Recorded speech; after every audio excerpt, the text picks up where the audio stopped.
Hello, Taurus. Welcome to the Plaid Sheep Oracle. So we seem to have entered into a magic corridor. I think I said in several readings that things were going to get weirder.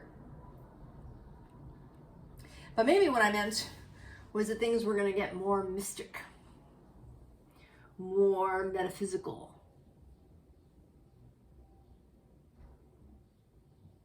And that from the perspective of of those of us who grew up in this modern society, that can translate as weird, right?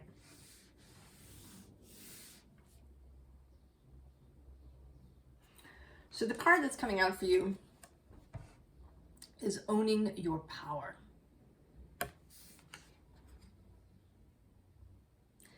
And I think,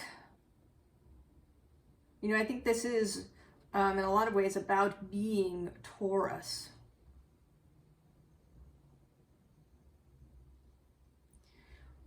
We are here now in Taurus season, but like all the signs, there are things about Taurus that get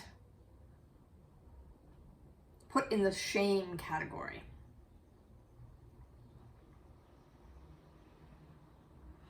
And for Taurus, it can be, right, our, stuff, right? This idea that Tauruses are acquisitive, right? That they want to own a lot of stuff. That they're, consumerist or materialistic in that way. Sometimes, right, that they're stubborn or they're lazy or slow or dull. That they like money too much.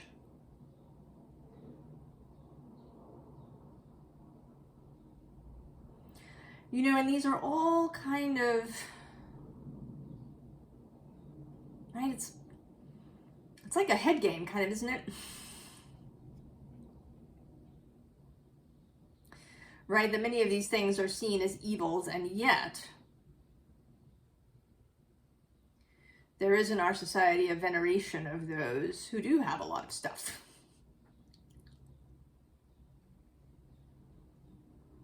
Right, there's a shaming of this Venus aspect.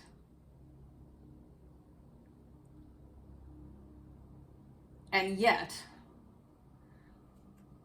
right, we glorify, right, the acquisition of money and power simultaneously.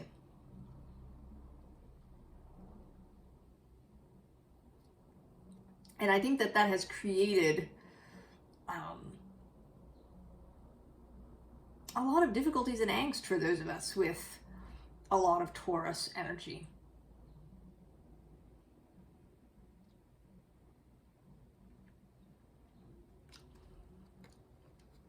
But, right, there is power in in Taurus's earthiness.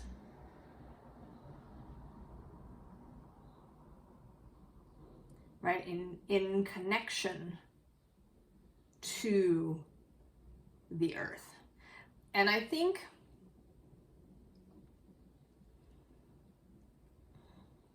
that there may also be a misunderstanding that we have about physicality.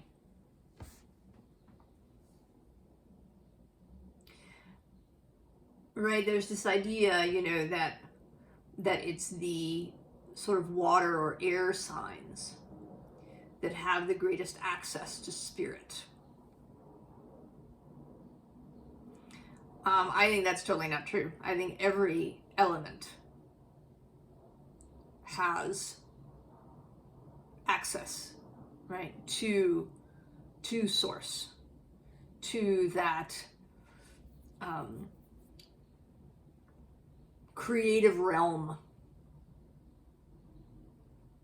to that space where everything is, right, in a state of becoming, what you might call a quantum space.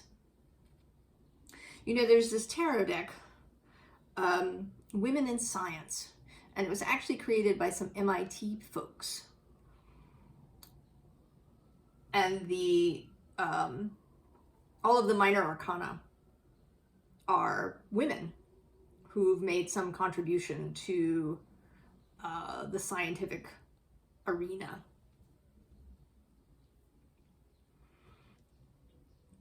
But I think that they must have certainly talked to somebody who had some real tarot knowledge, because several of the major arcana cards are really good.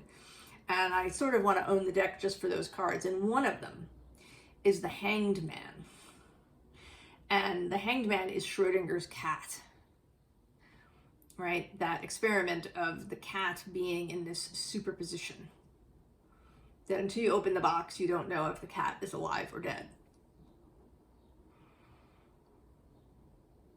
So this Hanged Man idea of being in the quantum space, right? That one of the things you can do as the Hanged Man is to go in to that quantum space, right? Where the waveforms have yet to collapse into a particular reality. And I think the Taurus, if you were to really own your power, you would know that you have real skills in that space, real creational skills.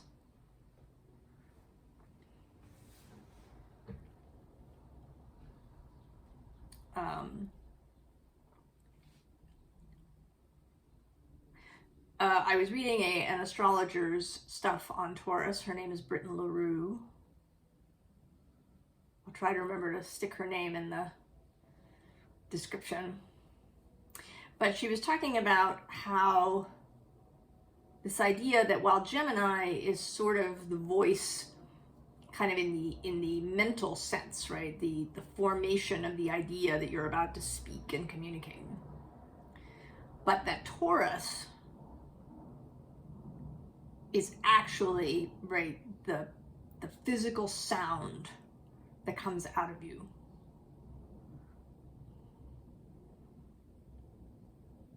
Right? And that's true. It's your larynx, your voice box, the vibration of that. You know, the formation of your lips and your tongue and everything else in order to form words.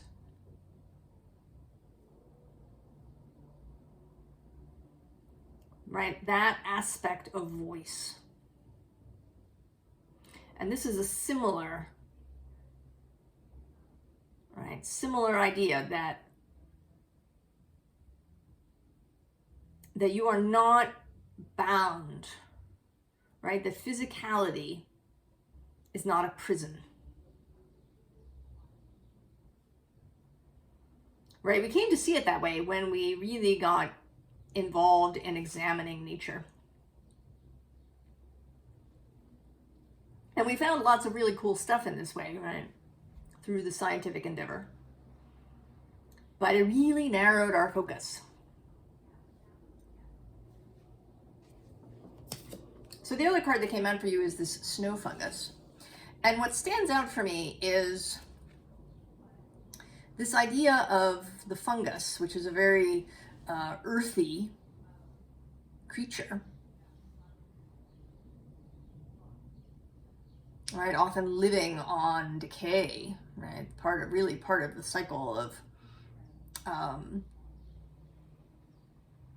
regeneration.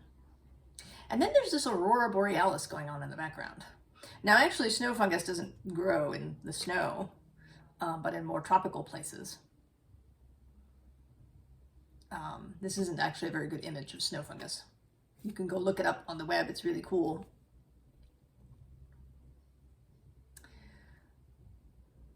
But this juxtaposition of earthiness and then this magical aurora light, which we see because of the sun's energy interacting with the atmosphere of Earth.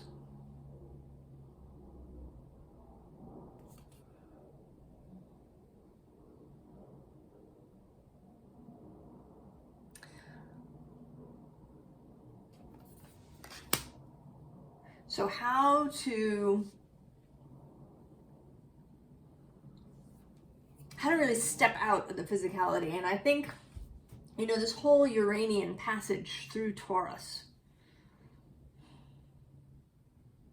and this nodal passage as well on the Taurus-Scorpio axis has, for some of us, not every Taurus, not every person, but for some of us, has been wanting us to transcend the confines of physicality as we see them.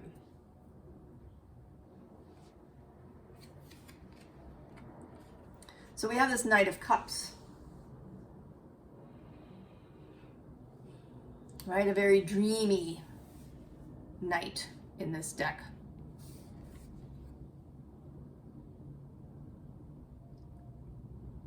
Right? She's gone to a magical stream, a magical fountain to refill her cup. Or possibly to exchange, right? Maybe she pours her cup in and then she fills her cup. This wateriness. That's also part of Earth. Right?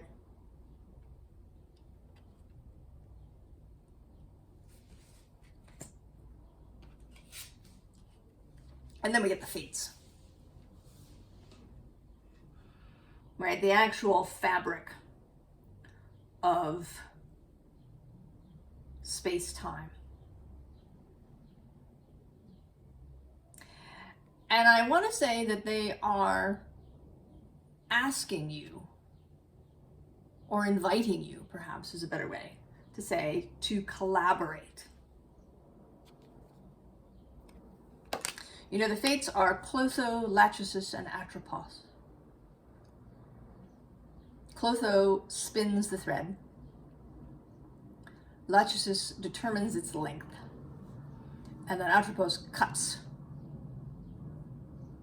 the string when it's time. And then these threads are woven, right, into this tapestry of our life. And I think up until this point, we've all sort of thought of this, right, as fate, as, you know, either predetermined by God or predetermined by our DNA, right, depending on, you know, which camp you're in, or maybe by both. Then once you're here, you're sort of stuck with whatever physical thing you've got. And in order to make any changes in the world, you have to do them in like physical Newtonian ways, right?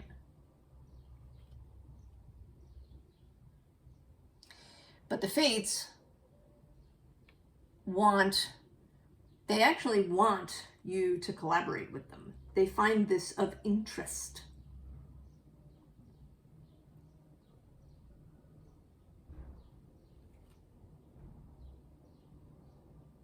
Right? To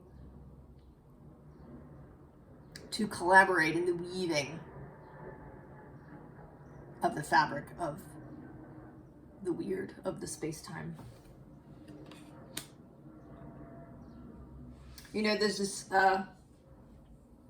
saying that I think, right, it's sort of a Scots thing. You have to dree your weird. I learned it from Terry Pratchett and the Feagles, right? But you have to dree your weird means kind of that you have to, right, live with your fate. But I think that it's meant to be a much more collaborative process than we have seen it up until this point. So we get the crone, right here. You know, she has experience.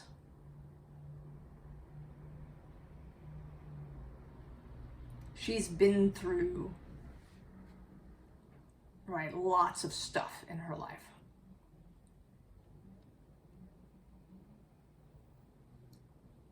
And this experience, right, has led to wisdom and to ease and to the ability to transcend these ideas and beliefs.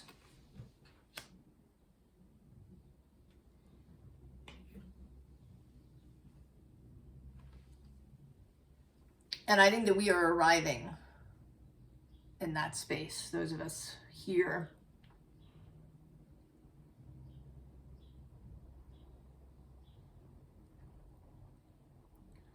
In this space, who are going, right, who are on this particular road. As I say, again, it's not for everybody, and you may be watching this and thinking, no, that doesn't feel right at all. And that is perfectly fine. This may simply not be your reading. That's okay.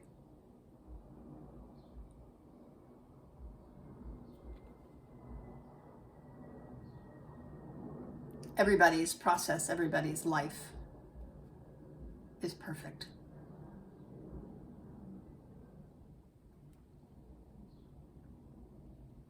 We didn't all come here to have the same experience.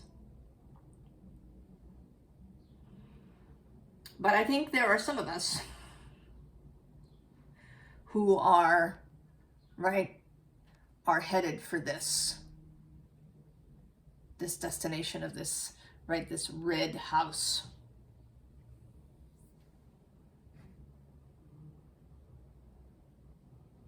Right, and for me, red, and right, and all these women in red dresses, right, it's about passion and power.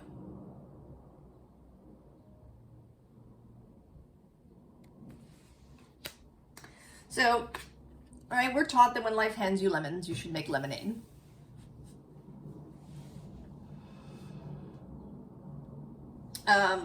But I think what's coming through now is that maybe you should transform the lemons into something else entirely. Tell a new story. Literally.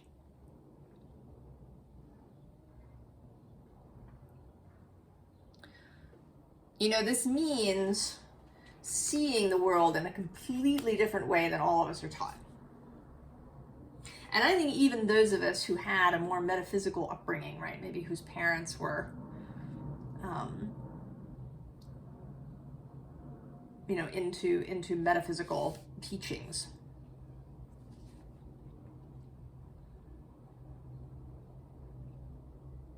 even those folks have this underpinning of materialism.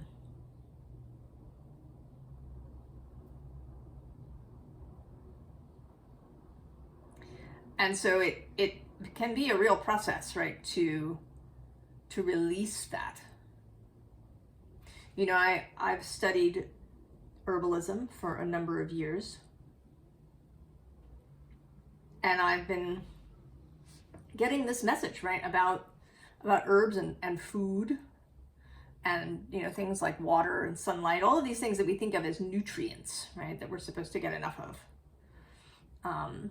You know, when you study herbs, you learn, right, that they have constituents and that different herbs have different actions.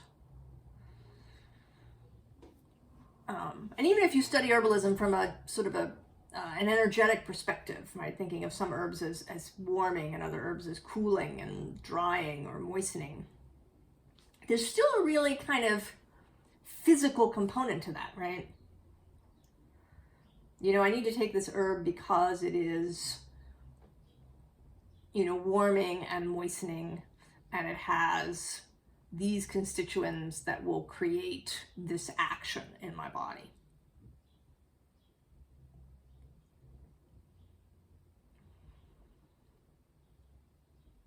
And the message that I have is to just forget that.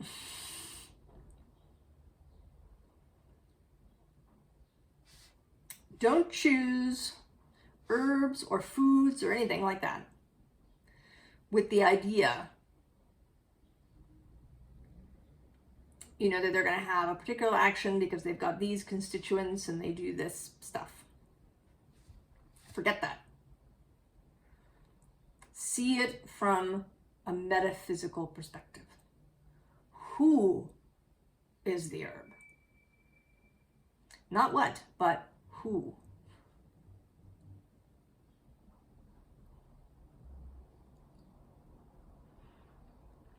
Get into a conversation with the herb, with the water, with the food.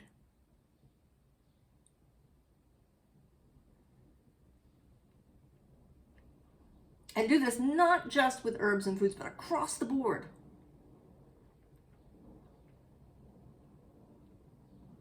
You know, it's not that I need X hours of sunlight so that I can generate X quantity of vitamin D. What is my relationship with the sun?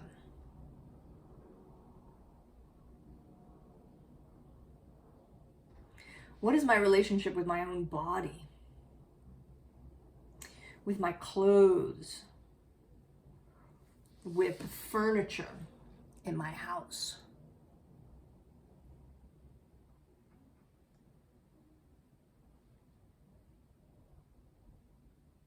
Right? To form relationships.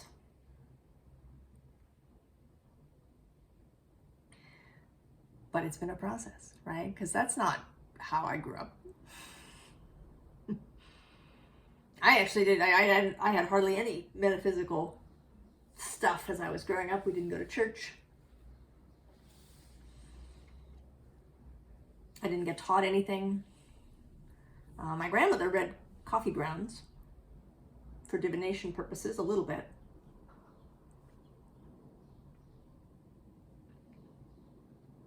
But I grew up with a very sort of rationalist, you know, materialist idea. So it's been a process, right, to change that. And you are being asked, Taurus, to create a process like this for yourself. And when you set off, so this is the underneath the underline, stuff is going to come in to meet you. Information, revelation.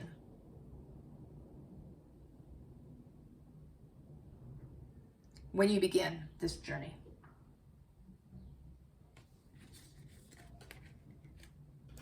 And that's, right, going to lead to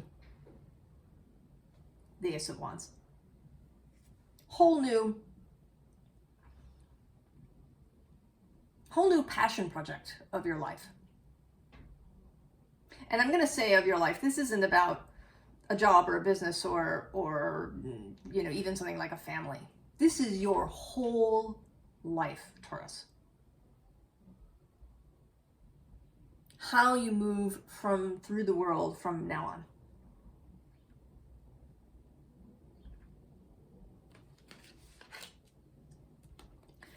You know, she, right, is moving through what appears to be a snowy landscape, although she's wearing this diaphanous gown. But I don't think she's cold. Because I think that she is in a different relationship with the weather.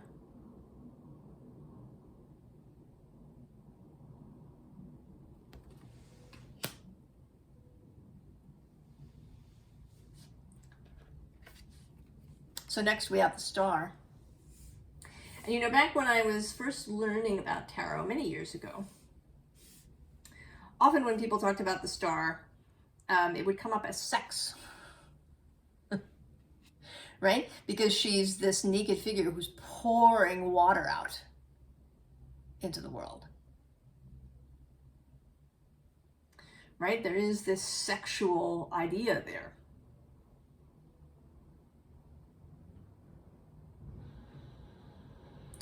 So there is, right, there is a sexual component here, a vital, ecstatic, sensual component. Quantum Venus, if we want to call it that.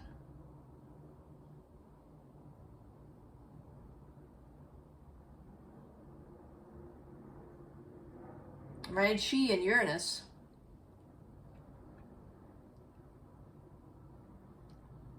working together. And now Mercury's in there too, if you're watching this when I'm recording it. And I imagine that you may be feeling a real building energy or an intensity as Mercury goes back and forth through Taurus, and as this Scorpio full moon builds.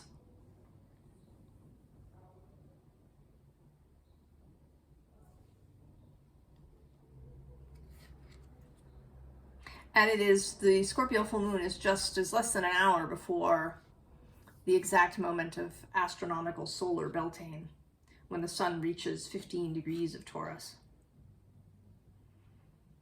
This ecstatic moment of creation and conception. And so the Three of Wands together with the Three of Pentacles. And the thing to note, you know, is that the pentacle, right, it's the pentagram just in a circle. So it's essentially the containment of this mystic principle of the, right, of the pentagram.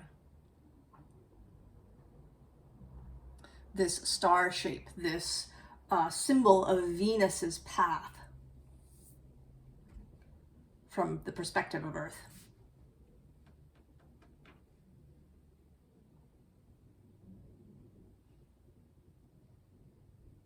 But that pentacle, right, that pentagram within there is not static. It only appears to be. Change is absolutely available. But you have to enter into a new relationship with everything.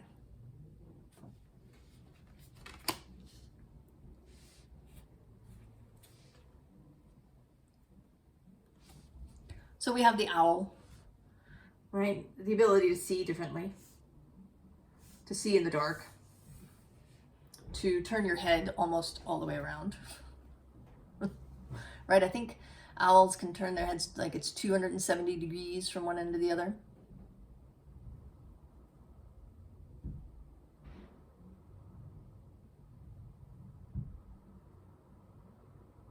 And many of them see really well in both day and night.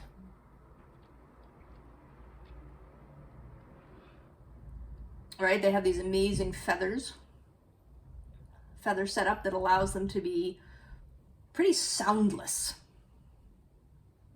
when they fly. Right? There's no noise to alert prey that the owl is swooping down from behind them.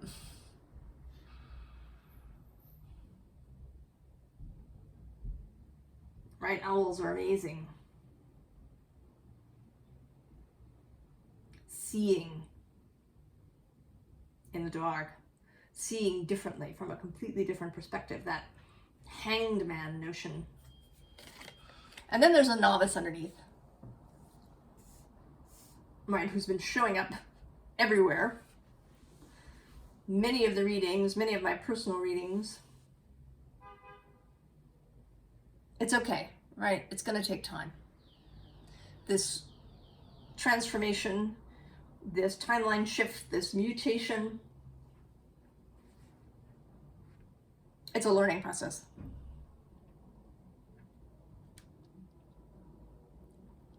Right? In the Ancestral Tarot, the Six of Cups is sort of Merlin teaching Arthur.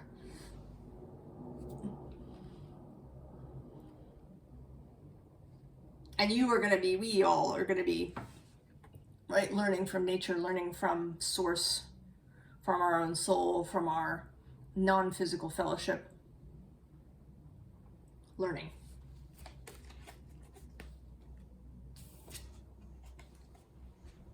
So we feel restriction, right, of our bodies, of our lives, our circumstances. But now there's going to be a rebirth of all of that.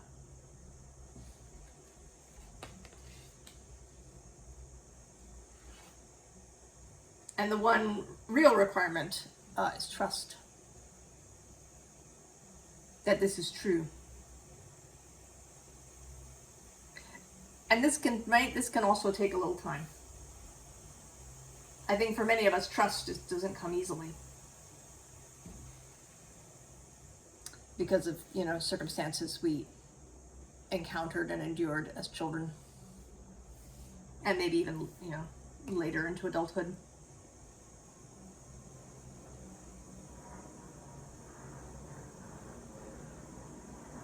Right, and there's going to be a period right in this beginning time when things maybe don't go the way that you want them to, right? As you're forming the relationship, right? You're not going to be instantaneously the master of this domain.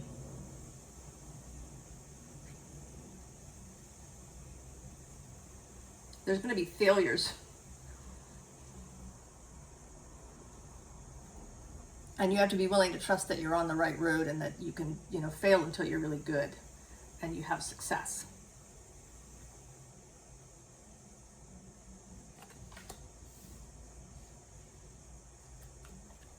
So now we have a sort of a description of the sort of a combination, right? We have this Princess of Cups, who's a very dreamy kind of energy.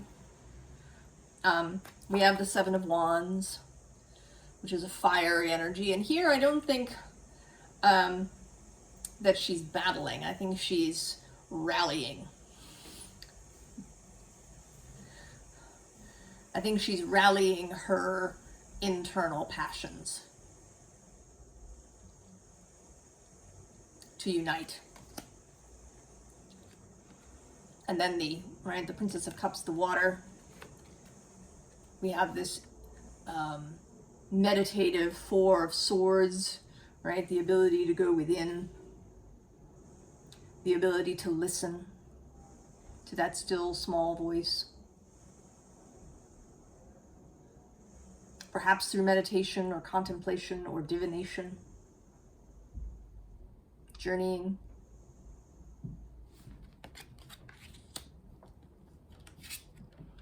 And then there's this Prince of Pentacles. The earth coming together.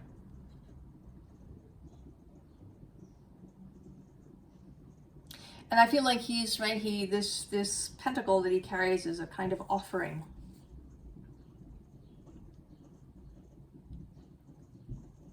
Offering his skill, his passions, his commitment to this life. And all of them facing the sun, clarity, the dawn, right? The Zoria means dawn.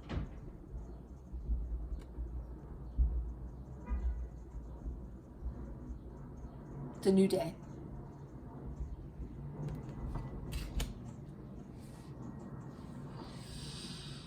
So, advice.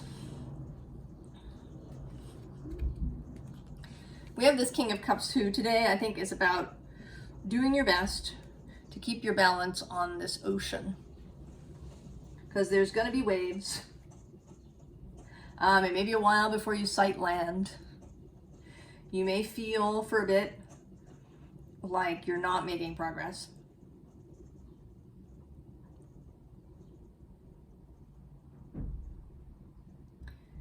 But, right, hold your course. And for sure, don't control your emotions. But manage them, right? Allow, right? Hold yourself.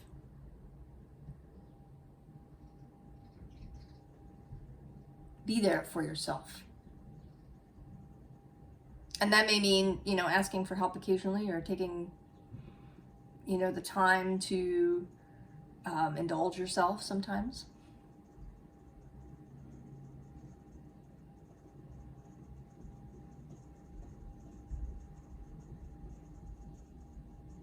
Right? Mind yourself. And allow your soul to mind you as well. And then the Queen of Wands, right? Keep clarity and discernment. You know, this path may require, like, really shutting everything off. Instagram, Facebook, everything. Because even, right, even some of the most innocuous things, right, like animal videos, can have a subtle subversive effect in terms of, you know, feeling like you're stuck in the physical.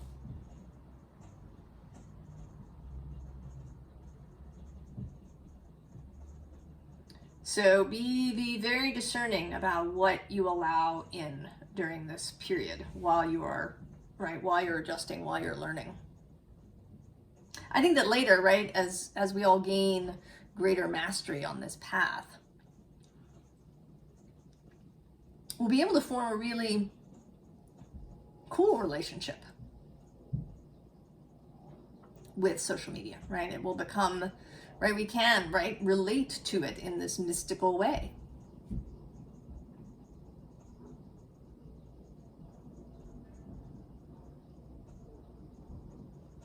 But in the beginning, discernment. And of course, our favorite, the Ten of Swords, which also has been appearing repeatedly. Let stuff die. Leave it. Walk away. No mourning, no funeral services, no autopsy.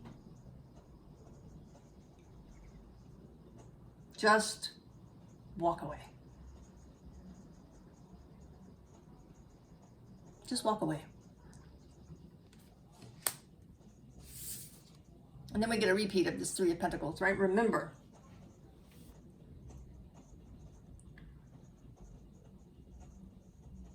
that the pentacle, right, is just a container for something much more magical and mystical. And that it's not a locked box.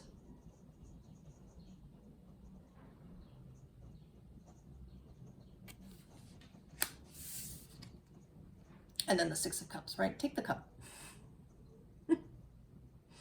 Accepting this cup.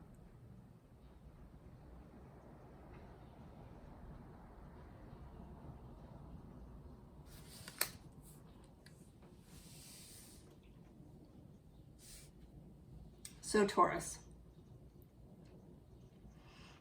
I hope you are as excited about this whole idea as I am, right? It's, you know, on the one hand, it's sort of vexing because I can't give you, right, like a practice to do. You know, that you should, you know, meditate 15 minutes in the morning on X thing. Or that you should, you know, do some particular magical practice. I can't, right? I don't have that for you. I don't even have it for me. Because it's kind of not about that. I mean, if in consultation with your own fellowship, your own guides, your own self, you have processes and rituals and practices that help you with this, you go, you do it. Absolutely. But you may find that it's kind of not about that.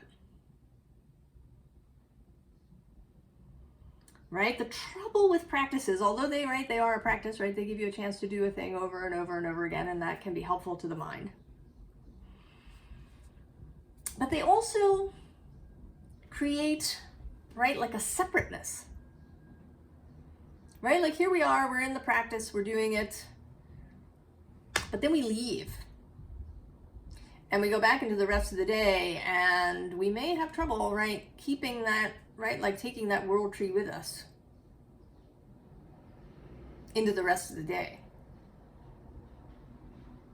But if everything is a practice, right? If everything, just creating an entirely new relationship with everything in your life,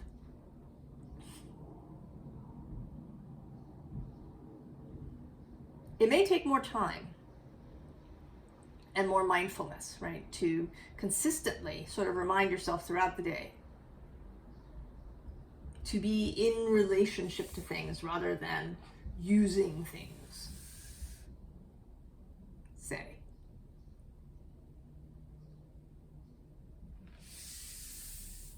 It may take a bit longer in that way, but it will be, I think, more complete.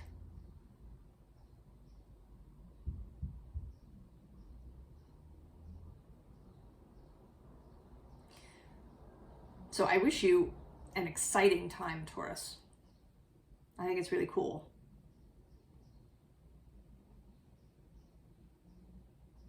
And I wish you the very best as well. And feel free to comment if this, resonates, if you've been like, yes, this, or, whether you think it's strange. And I will see you next time. So long, Taurus.